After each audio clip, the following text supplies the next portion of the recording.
the Stretch 5 podcast, coming to you live from the spacious spare bedroom apartment studios. I'm Brad Sturgeon, and joining me today, as always, is the co-host of Stretch 5, Brian McCullough. Brian? I'm here. Thank you. Yes, sir. Sitting in today is our quality control and NBA uterus insider, Marie Rush. Hello. You can reach us on Twitter at Stretch5Pod or by email at Stretch5Podcast@gmail.com. So it's kind of been an interesting week in terms of basketball news. We had the NCAA tournament, college basketball wrapping up both men's and women's, and we've also had the NBA kind of coming to a close for its regular season. The playoffs are upon us already. Again, it seems like the season just started, you know? It sure did. I mean, just the other day we're talking about teams, what they're going to do this year, how they're built, who we think is going to make it to the playoffs, be contenders, and we're already here. Yeah, I mean, it's amazing. Like, you and I were talking in like November or October, somewhere in there, about teams where we thought they were, what we thought they'd be, and where we thought they were going to end up. And, you know, we talked a lot about certain teams we thought were going to do pretty well. Like, I was convinced that the Bucks were going to be something. The Milwaukee was not going to be a bust.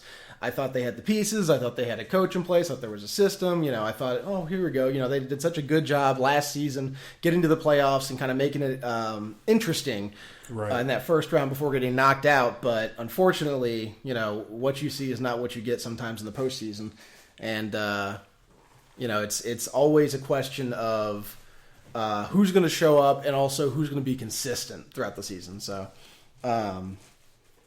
I guess we should also probably explain what the hell this is and what we're doing. The Stretch 5 podcast, me and my friends, we've been talking about basketball for years, forever. And the thing we always say is, you know, why doesn't anybody ever talk about basketball why isn't it a good conversation? You might have a podcast that just go, you know, they pull down the chalkboard, they bring in the coach who's the guest host, and they just have a very kind of stodgy old man talk about X's and O's, and he runs the zone really well, and the point, dirt, and that's awful. Like, nobody wants to listen to 2 hours of that garbage, or 1 hour of that garbage, or whatever. You can put up with 15 minutes of it. You can put up with an interview, but if that's every week all the time, it's just not something you want to deal with. And on the other side, you've got, you know, there were podcasts that have been great over time that have done, you know, you've got the Gary Parrish-led CBS Sports podcast. You've got a podcast that used to be going called The Basketball Jones that's over on NBA TV as The Starters now. And it's still good, but, you know, people want something different, and so I figured, let's give it a shot. Absolutely. You know, why not? Why not? We talk about basketball all the time. It's something that we love to do. All day. Love to talk about, even when we're working. Yeah, instead of working. You know, hi, boss. Right. Hope you're not listening. No.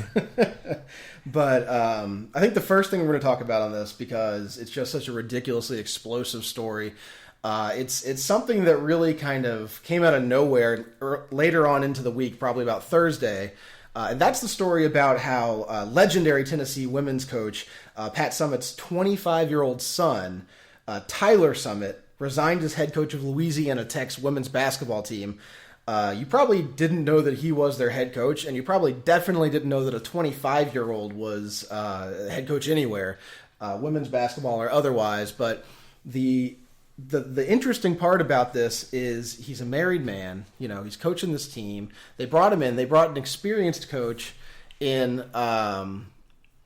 Dickie DeMoss, who was the former women's coach at Kentucky. And the thing about it is they thought, you know, here's Dickie DeMoss, this experienced coach, and she's done all this stuff. She's got NCAA experience. She's been a head coach forever. So we'll take Tyler. We'll put him in the head coach's role, and then she'll sort of mentor him into being a real coach eventually. Unfortunately, that didn't work out as he has now resigned after impregnating one of his players. Kind of an unfortunate situation, kind of hilarious that you put a 25-year-old in that role, and this is what happens. Absolutely. And I'll be honest with you, I didn't know Pat Summitt even had a son before this story came out. So that was news to me. That was news to me. But to find out that he was 25 years old and was his first ever head coaching job, it just amazes me that they would pick him over other candidates that they probably, hopefully, interviewed during the process. Yeah. Well, I mean, even over Dickie DeMoss, who has all this experience. And so putting him in the head coaching role rather than her seems a little odd when you think about it. Well, they probably looked at her as well. The thing of it is, in these kind of situations, if you're Louisiana Tech, the thing you have to think to yourself is, you're never going to have another shot at a summit. It doesn't matter if it's Tyler. It doesn't matter if it's Pat. It doesn't matter if it's, whatever kid she has that isn't even coaching. The thing about it is, you have to have you have to take a shot in the dark. If you're a program like Louisiana Tech, you have to be willing to gamble on a person like Tyler Summit, who may or may not be good. He might be a bust, but he might be great. He might be like his mom, and if he is, then you've just had to sort of hit pay dirt with your coaching hire. And usually, the only other outcome is that he's not good and he gets fired, and that's not terrible. But then this happens. But he's also well within the dating age range of these young women that he's supposed to be mentoring. Like, at the shortest age range you could have they're 3 years apart. That's ridiculous. Yeah. I hear you. I mean, the other thing about it is he's a kid, but the thing is, with women's basketball, I get the feeling that this kind of was uncharted territory. I get the feeling that people haven't really had a circumstance where you have a coach who's around the same age as his players and the opposite sex, And maybe the school is not even looking at it as an age thing. Maybe they're seeing it as, hey, his last name is Summit. Maybe this is our advantage to get higher recruits to come to our school, so we can compete with some of these other big schools that are getting these high name recruits to come to their schools. I'll be honest, I didn't even know there was a Louisiana Tech until I heard the story. So, you also, I really have to wonder about the decision-making process for this, just because, straight out of college, I mean, we all graduated during the hard point of getting a job anyway. Like, none of us when we got out of college could get a job. We all struggled to get a job. This guy got out of college and instantly was like, you want to be our head coach? Like, I mean, he is Pat Summitt's kid. That's not, and he was an assistant or some sort of grad assistant, as I understand it, at Marquette before he got the job at Louisiana Tech. The other thing to think about is, we're always talking in basketball about how, these kids need to be able to chase their dreams. They're 19, 20. If you're 19 and 20 and someone offered you a dream job, wouldn't you jump on that? Wouldn't you jump on those millions? I don't blame him for taking it. Yeah. And so, of course, it's not on him for taking it. It's just that, right. Now he's got a baby mama, and that's terrible. So, it's an unfortunate situation that he's put himself in. An unforced error, if you will. Yeah, turn the ball over in a critical situation, so to speak. It's back to the drawing board. So. He's get his plus minus back up. The other thing I had kind of written down here, basketball wise, to talk about was a situation we had. The ending to the tournaments for the college game. I know we're talking a lot about college, and Brian's more of an NBA guy than me. I'm more college. I technically proclaim to be a UK fan, but I like all college basketball. Like, I'm all over the place. I'll watch. You can ask Marie. I watch too much damn basketball. So does he, but he's more NBA oriented. Yeah, it's life. Ball is life. And I'm learning the game of college basketball, so I'm slowly getting into it. He's also a fan of the U, Miami representing. So absolutely, you might find a bias, maybe a little bit, towards those teams in this podcast, but really we're going to try and cover the whole spectrum, be it even some high school recruiting. Not a lot of that because nobody cares. Honestly, nobody cares.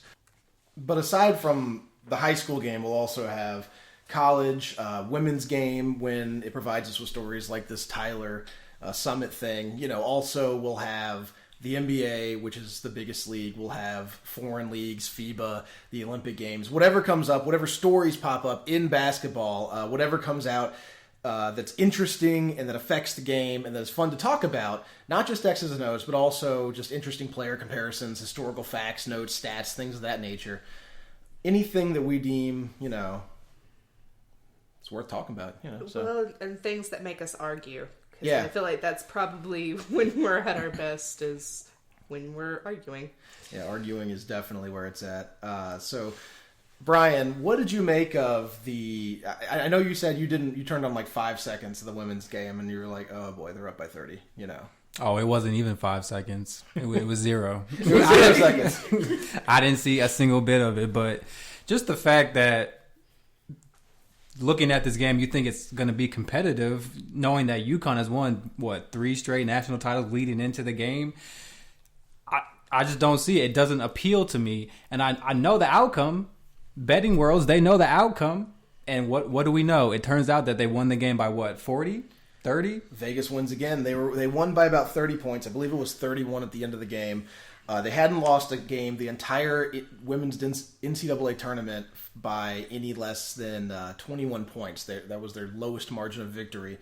It was absolutely a butt kicking. There was a brief period where Syracuse made a little bit of a run. They went on an 18-0. See, I felt like the run was actually kind of exciting. For like half a second there, I was really excited. I was really rooting for Syracuse. I really wanted them to try to give UConn a run that could possibly make this game as interesting as the men's first 2 rounds were. They managed to make it. Yeah, they managed to turn it. They got it within single digits of being within single digits. And then they blew it open again, and the game was over. You had one of the most decorated women's college basketball players of all time on UConn's team, who's now finished. But the statistics for women's basketball are absolutely mind-boggling. Like, you guys think it's crazy how many blue bloods in the men's game win the NCAA tournament, and how many times you talk about the Celtics and the Lakers and teams like that who always seem to be in or around the title game. There's never a decade that goes by without one of those 2 teams being involved in it somehow, be it Kobe, be it Shaq, be it Rondo and Ray Allen, those great great Celtic teams, I should say, of the last decade. But what we see in the women's game instead is that it's been there was something like parity initially when the game came about, but since then it's been just an ass whooping by Tennessee, UConn, and maybe 1 or 2 other teams. Your Stanfords, your Notre Dames. These teams that are so good, they spend their entire seasons building these dynasties. They've got coaches who are tenured. They've got players who are 4-year players. They come in, they're kicking ass, they're taking names, they're going through the tournament, they're winning by 30, and then they go up against UConn and they lose by 50. Right. It's every season.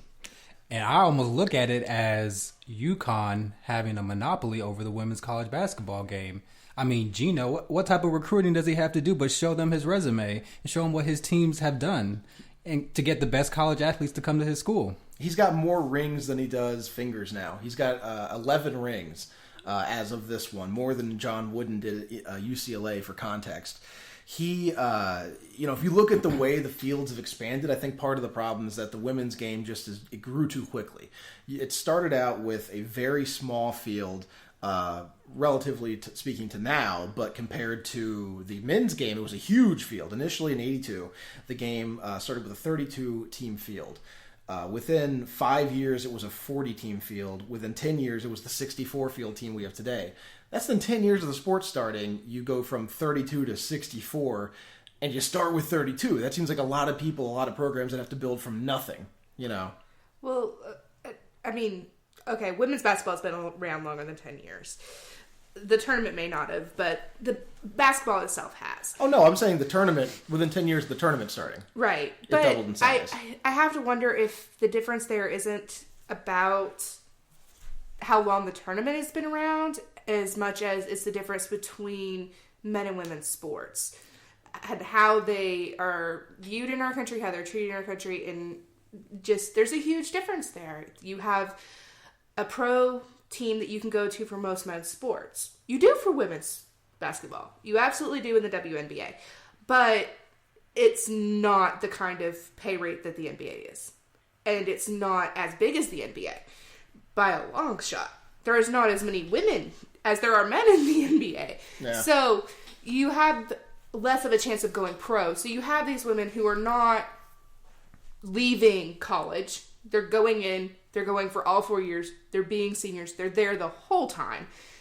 And so you end up with these dynasties of where are the best women players going to go as freshmen? Where are you going to choose to go as a best women's basketball player as a senior in high school? You're going to choose to go to the team that has shown you most recently that they're the best. And you end up with these dynasties of multiple recruiting classes choosing to go to the team that won last year. Well, I was going to say, the 4-year players at UConn just kick the pants off the 4-year players from your second-tier teams. Right. An interesting fact about that is that I looked into this, actually. What you were talking about is the difference between, like, that? Did the field expand too quickly, or was it really just the space that it takes a sport in terms of how long it has to grow?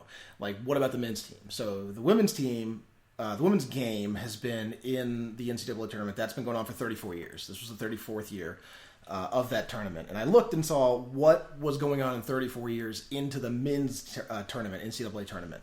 34 years into the tournament, you had 25 teams in the tournament. So that's a big difference to begin with. This year we've got 64 in the women's tournament.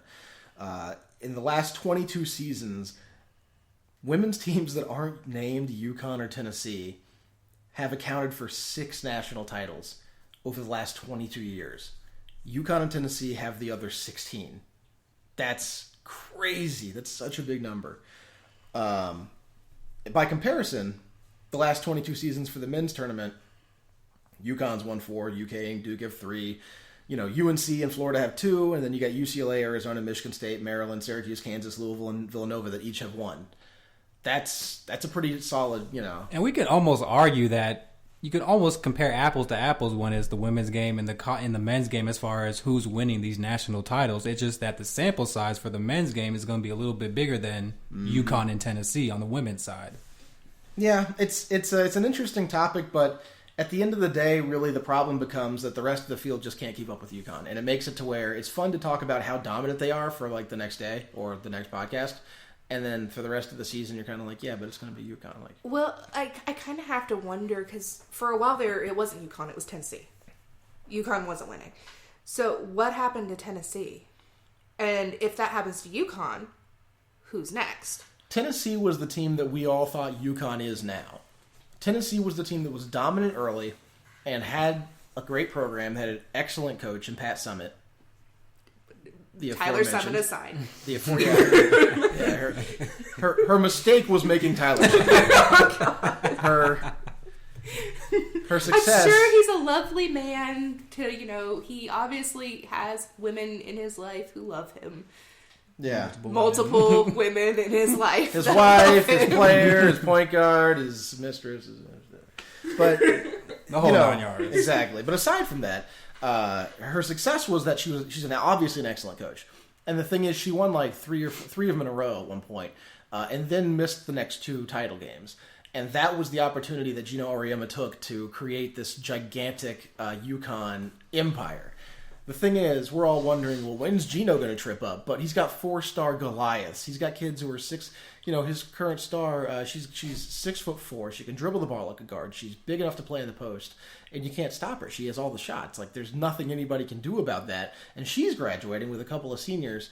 I might mention that those 3 seniors outscored Syracuse in the national title game, I believe, or at least they were with like 5 minutes to go in the game. It was just kind of silly. Outscored their entire team. In the national title game. Like, can you imagine if 3 Villanova players outscored UNC? It would be pandemonium. It would be insanity. But the outrage. Yeah. Moving on to the men's game, we did have UNC and Villanova, and it was an excellent game after a very disappointing tournament. Roy Williams deflated at the end of the game. Wait, you were disappointed in the tournament? I loved the tournament. I didn't love the Final Four. The tournament previous to that was pretty awesome. It was blowouts all the way down until you got to the first 2 rounds. The first 2 rounds were amazing. You had all these great upsets, all these double-digit seeds getting in. Gonzaga got through. Syracuse got through. You had you had Michigan State eating shit to pardon my English, but they went face first into the concrete in the first round, getting knocked out. You had SF Austin making a big run, even though that was a popular pick, and then after that, you had blowouts. You just had a whole bunch of teams just losing quietly by double digits in their seasons, silently ending, and then marching off the court. So it was a relief. To the pictures of the crying female band members. Yeah. This year brought to you by Crying Saxophone Girl. Last year I think it was Piccolo Girl. So yes, yeah. Crying Jordan. Oh, no! Everywhere. Stole the show. You had one shining moment, then you had one crying moment. Twitter exploded. Well, the fact that it was just more meme power, because we already had Crying Jordan. They're like, new Crying Jordan, improved. Oh my gosh. There was a grid somebody made where all the teams that lost became Crying Jordan. It was just, everything about it was wonderful. Him being there in person only made it worse. They put the crying Jordan face on Jordan. My favorite was they took crying Jordan faces and put them on everybody but Jordan. And so Jordan's like sad too, and he's looking at his phone, and everyone around him has the crying Jordan face around him. That's photoshopped perfect. On. It was That's great. Perfect. It was great. But it was a great season. Lots of upsets. A lot of people expected the tournament to be fantastic. The finish, the beginning and ending ended up being great, but the middle part was kind of iffy. Still, you can't ask for much more than that final. Those two buzzer beater shots, first by Page, the incredible double clutch 3-pointer to tie the game, and then Villanova coming back with that heartbreaker, that dagger, that Kobe-esque, kind of shot to ice the game, as it was the first time the game has ended on an actual buzzer beater, where he shoots the ball before the time's expired and it goes through after. Really? Mm-hmm. So, but the first time that the championship game is ended that way. Yep. You almost had it a couple of years ago in Duke and Butler when Butler, Mr. Hayward, Gordon put the shot up as time expires, and it went off the backboard, bounced harmlessly off the rim. Duke wins the title that Kentucky should have had. Anyway, moving on. Not bitter at all. No bias here. Less painful memories ahead. Let's talk some NBA. Let's talk some the big boy league. The thing that Brian's been waiting for. He came over all the way, all 10 miles over here to talk NBA, and here we are wasting 20 minutes. No boys allowed, NBA. Yeah, exactly. Shot Blockers Incorporated. We had actually an interesting ending to the NBA season. Normally this time of year, college basketball's finished. I'm taking a siesta from the season. I'm like, oh, geez, I need like 2 weeks to just decompress, take some time, think about life, be like, what am I doing with myself that I put so much value in a stupid tournament, and prepping myself to be ready for the playoffs, the NBA playoffs. They're fun. They're usually engaging. You get a lot of good series out of them. We've had Memphis and the Spurs a couple years ago, where the 8 seed knocked off the 1 seed. But, the end of the regular season, you go from this high-octane college tournament that every game is elimination, and then all of a sudden you're back to the regular season, where in many cases you come back and who cares? It doesn't matter because the seeds are locked up and placement's done. But that's not the case this year, right, Brian?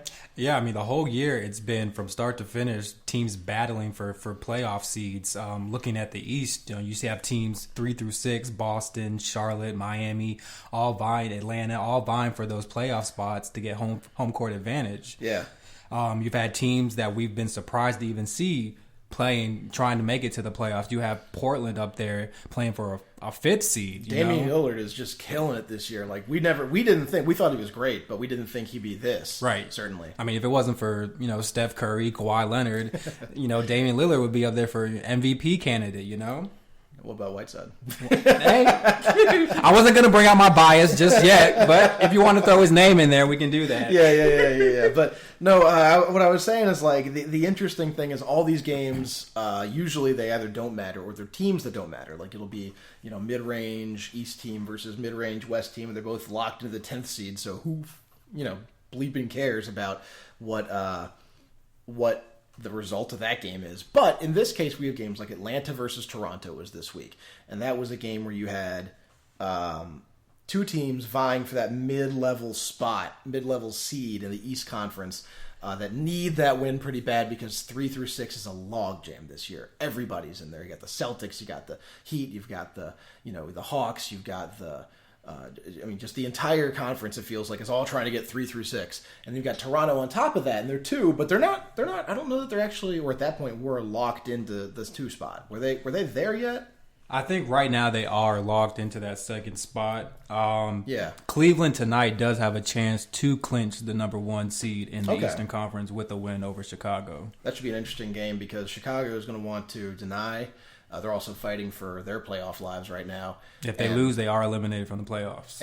Wow. Okay. So how many games do we have left now? Like 2-ish? Depending on the team, it's 2 or 3 games left for each team. That's one of the weird things about the NBA is how imbalanced the schedule is. Like in college, it's also kind of imbalanced, but it's fairly consistent if you take it into chunks. Like basically everybody has this many non-conference games, and then everybody's got this many conference games, and then you've got your conference tournament and the big tournament.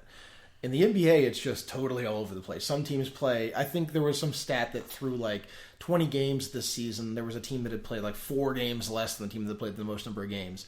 That's an incredible disparity for a league that where everybody plays the same number of games in the same amount of time. I mean, and you've also got the schedule switch ups. We talked about like how crazy a job it must be to be the dude who has to sit there and be like, all right, when's you know? Yeah, I mean, so many teams to deal with, where they're going as far as travel and going from East Coast to West Coast, Eastern time zone, Western time zone. So I think I just realized what your dream job is for both of you.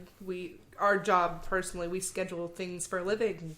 Hey, you can schedule NBA. No, nobody wants that. I wouldn't wish it on my nemesis. That job's a nightmare. That sounds like a headache. It is a nightmare. Oh, but you don't want to No. do plane tickets all day. No.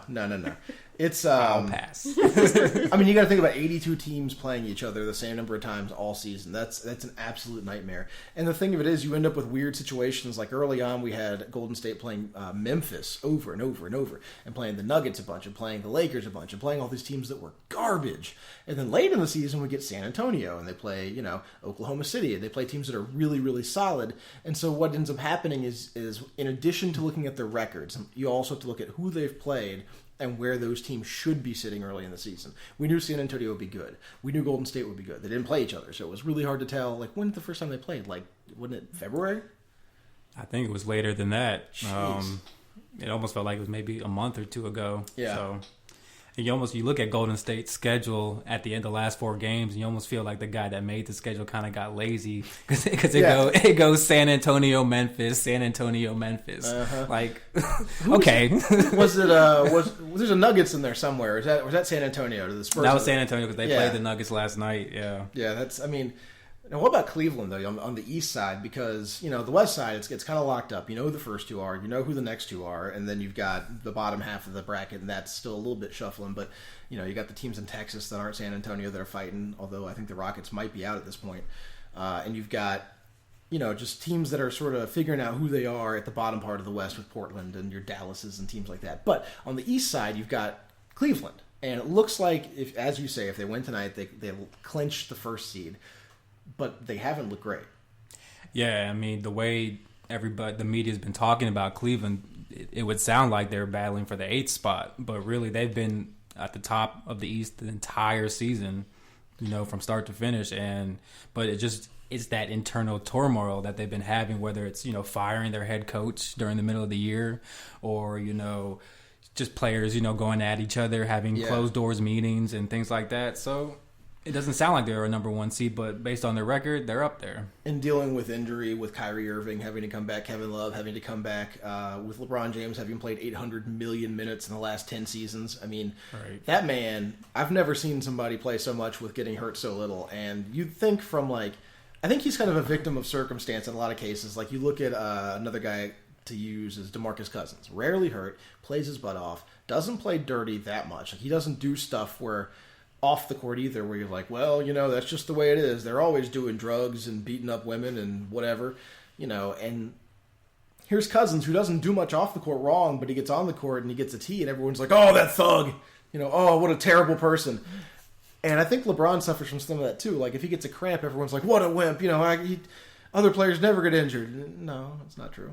I mean, that's true because they're used to seeing him invincible, being out there taking hits, driving to the lane, getting hacked, and getting right back up like nothing happened. Yeah. Even as he's getting older in age, he's still able to defy the odds of, father time. Now, who do we got playing tonight? I know we got a couple games. You said you had Cleveland and Chicago. Where is that? That game is in Chicago. Okay. I believe that's a national televised game, so Sweet. Should be good. I mean, you got a desperate team in Chicago that's fighting for their playoff lives, and then you got a team that's in Cleveland looking to lock up the number 1 seed, and then probably after that rest some of their players and get ready for the playoffs. You got Golden State's at Memphis. That's going to be an interesting matchup. At this point, Golden State has to win basically has to win out to do history. Like that's kind of the thing now. Mm-hmm. So it's the fight isn't anymore to be the number 1 seed because they've done that. It's can somebody dethrone them before they knock out the Bulls record that's been standing for 20 years?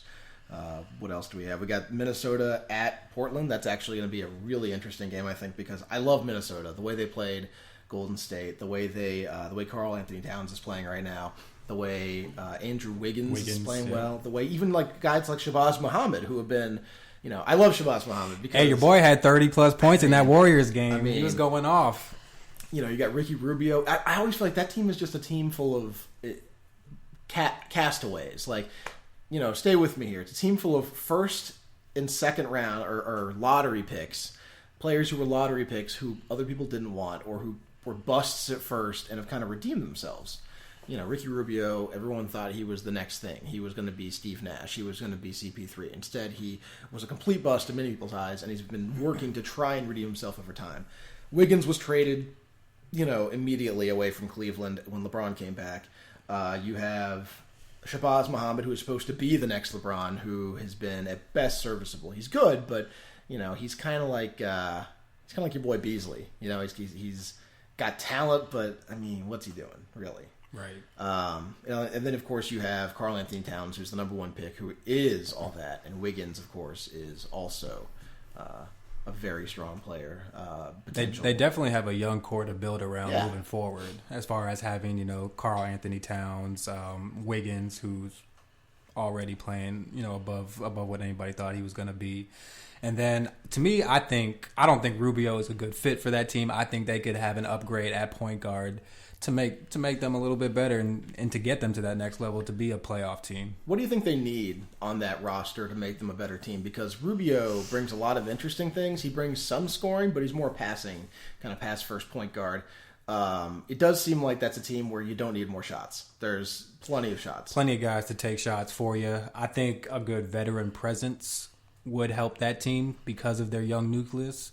I know they have Kevin Garnett right now, who's a help as far as being a voice in the locker room, but on the court, he's not going to give you too much anymore at this stage of his career. So maybe bringing in somebody that's a veteran but can still give you consistent minutes and put up stats that'll help your team. Yeah. So the playoffs start soon. They're what is it, like a week away now?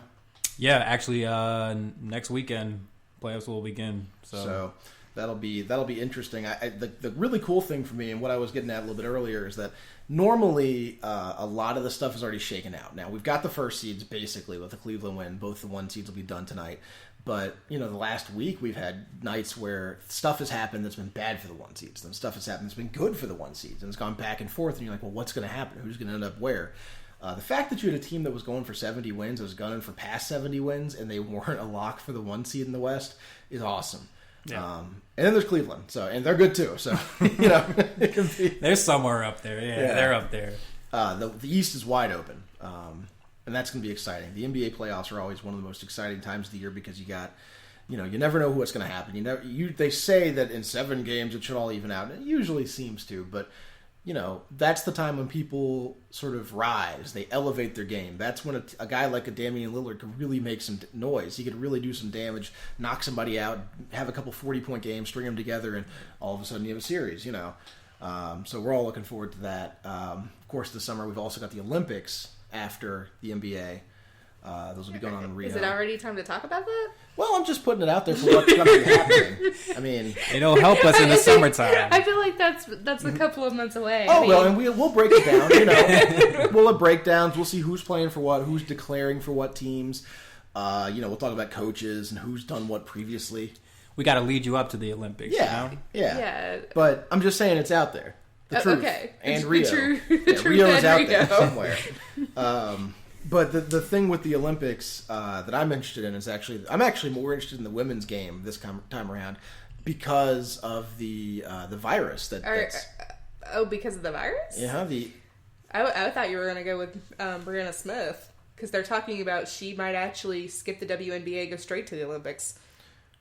Well, you can do both. You can do both. Yeah, but you can be afraid of Zika and talk about Brianna Smith. Yeah, but the Zika virus is going to be interesting because a couple of the women from the U.S. Women's soccer team, of course, have already declared they're not going to be going on the trip, not going to Rio for health concerns. And so I'm interested to see who, if anybody, from the basketball side of things participate this year and what happens. Because obviously, as we get closer to the games, that's going to end up being a fairly large story for all of women's sports.